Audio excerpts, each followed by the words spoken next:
My name is Ann Schwartz, and I live here in Hoopeston, and I'm a chaplain at Carle Hospital in Urbana. I'm going to read to you a book today called Tear Soup.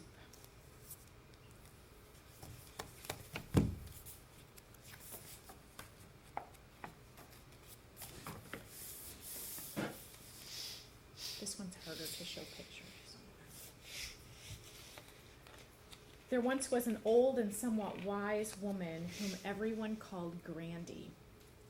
She just suffered a big loss in her life.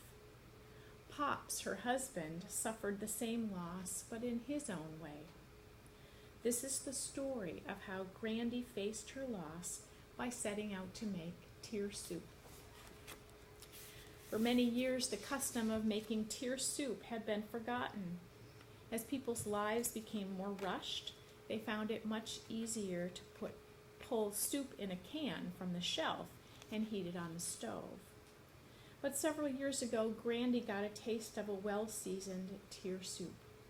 One of her friends made it from scratch after her child died. As soon as Grandi tasted the rich flavor of that carefully made soup, she promised herself never again to assume that quicker was better. Because of her great loss, Grandi knew this time her recipe for tear soup would call for a big pot. With a big pot, she would have plenty of room for all the memories, all the misgivings, all the feelings, and all the tears she needed to stew in the pot over time. She put on her apron because she knew it would get messy. It seems that grief is never clean. People feel misunderstood, feelings get hurt, and wrong assumptions are made all over the place. To make matters worse, grief always takes longer to cook than anyone wants it to. And then Grandi started to cry. At first, she sobbed. Sometimes she wept quietly. And sometimes, when she was in a safe space where no one could hear her, she even wailed. Grandi knew she had to make much of this part of the soup alone. She learned from past experiences that most people don't like being around tears. Her friends would worry if they knew just how many tears Grandi's recipe called for this time. So the old and somewhat wise woman reflected on her own special recipe as she looked down into the large, overflowing pot of memories. It was a task she would repeat many times during the next few months. Grandi winced when she took a sip of the broth. All she could taste was salt from her teardrops. It tasted bitter, but she knew this was where she had to start. And for now, it was the only thing on her menu. There were things that Grandi never wanted to forget. These included the good times and the bad times, the silly and the sad times. With her arms full of memories, Grandi made many trips to the kitchen. One at a time, she slowly stirred all her precious and not so precious memories into the pot. But eventually, she ran out of things to add.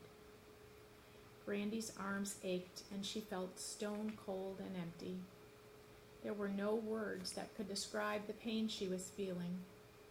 What's more, when she looked out the window, it surprised her to see how the rest of the world was going on as usual, while her world had stopped. Her grandson Chester, who just wanted his Grandi to be happy again, hoped his chocolate drops would make her feel better. Mrs. Bloomklotz, Ms. Chadwick, and Mr. Long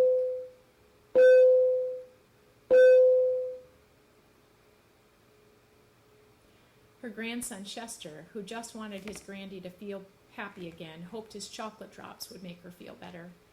Mrs. Bloomklotz, Ms. Chadwick, and Mr. Long, all brave yet fearful neighbors, dropped by to see how Grandi was doing. They filled the air with words, but none of their words took the smell of tear soup away. Grandi was gracious because she knew how helpless her friends felt. They wanted to fix her, but they couldn't. All Grandi really needed from them at that moment was a knowing look and a warm hug. There were also days when Grandi hungered for a thoughtful ear. Sometimes she would ask total strangers, "Care to join me in a bowl of tear soup?" "No, thanks," most would reply. "I don't have time for tear soup today." Even some of Grandy's friends hurried past her house and pretended not to notice the aroma of tear soup coming through her open door.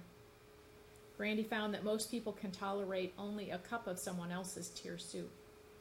The giant bowl where Grandi could repeatedly share her sadness in great detail was left for a few willing friends.